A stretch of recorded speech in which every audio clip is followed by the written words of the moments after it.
One of the primary uses for my pocket notebook is getting myself organized. Getting my thoughts, my ideas, my ambitions all straightened out. It helps me to clear out what's on my mind now so I can focus on the step that comes next. When completing a project, one must reset their space in order to prepare for the next one. The past month has been an entire creative project in itself.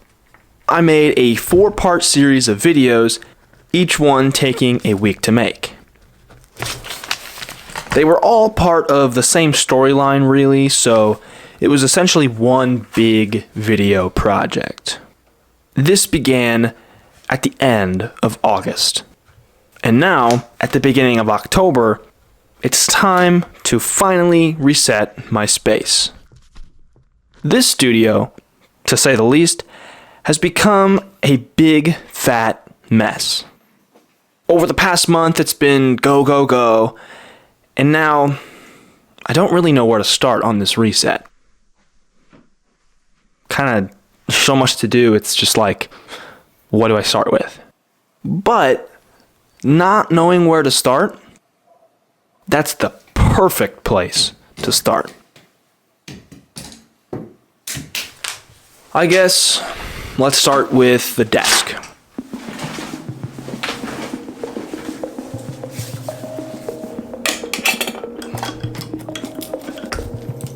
It has been the victim of the majority of the piling over the past 4 weeks or so.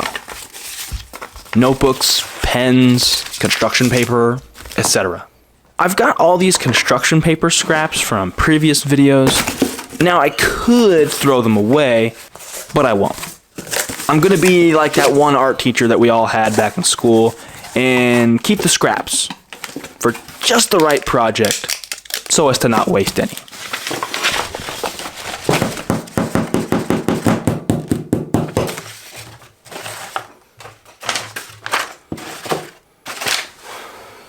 Perfect. Now back to the desk. There's a lot of loosey-goosey bits and bobs without a home. This handy little guy is what's called the pouch potato. A clever name for a tremendously helpful tool. This pouch potato is where I will store a lot of the loose things from the top of my desk. My desk ends up, a lot of times, as a dumping ground for the loose odds and ends that are a result of fully committing to one project or another. It acts as a hub for pretty much anything I'm working on. It is extremely important to keep this space clear. When I built this rig, the idea was for it to be less of an awkward pain in the neck to operate than the one I had before. And while less awkward, it's still a pain in the neck. Especially having to put it on my desk, take it down, put it on my desk, take it down. And since I have more space now in my new studio, I can finally do what I've fantasized about for a long while. Alright, so I'm going to begin construction of the overhead shooting rig table. We got the top right there. And then we got all the boards I need cut to length. These 2 are going to be the ends, these 4 are going to be the legs, these 2 are going to be the sides. This is extra.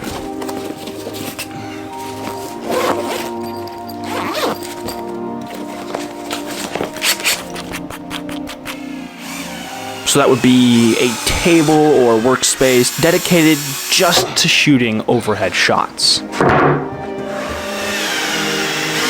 And that will help tremendously with the organization of the studio.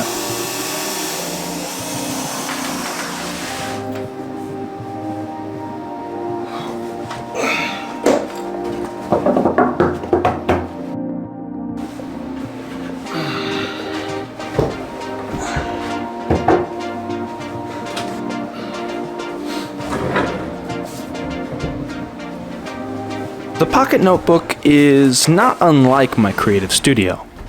In a variety of ways, they have a lot in common. This studio is a physical, real-world manifestation of the ideas that began within a pocket notebook. The ideas, the words on paper, are reflected in this space.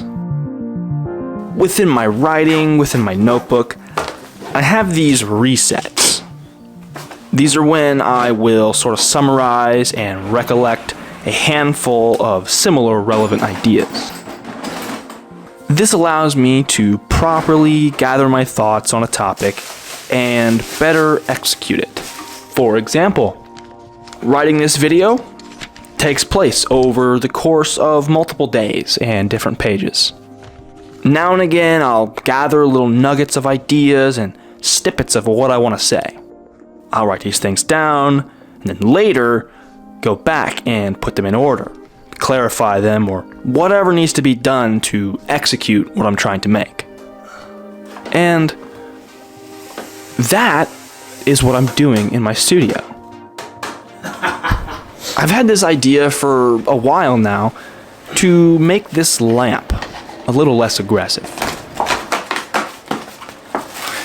I've got the diffuser made after one failed attempt, but now I don't really have any ideas as far as how to attach it to the lamp.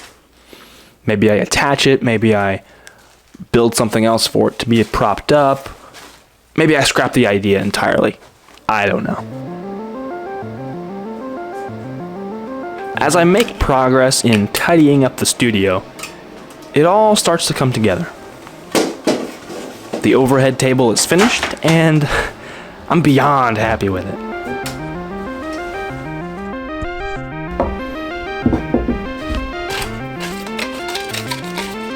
They say to properly clean something up and get things done, you need to make a mess first. Building a table is messy. Sawdust, screws, tools, etc. But with the table, the overhead rig has a home. I can install even more hooks to store things. And I have a place for all my new field notes books. These are so sick, by the way. They're just beautiful. When doing anything creative, it has to start out messy and cluttered. There needs to be a small spell of chaos before the beauty and the art can emerge. And in a way, I would argue that the mess and the chaos is art in its own special way. It reflects the experience of getting things done. The creation of things. When I fill up each new pocket notebook with ideas, with scripts, drawings, or whatever, it becomes an addition to the art piece. Art is the transmission of feeling. Art makes us feel something. If you have that song that you really like that gives you chills every time you hear it, that song, that's art. These things, this space, these books full of ideas, these are all art to me. And now that the studio is clean and organized once again, it's time to make it a mess again. It's time to create.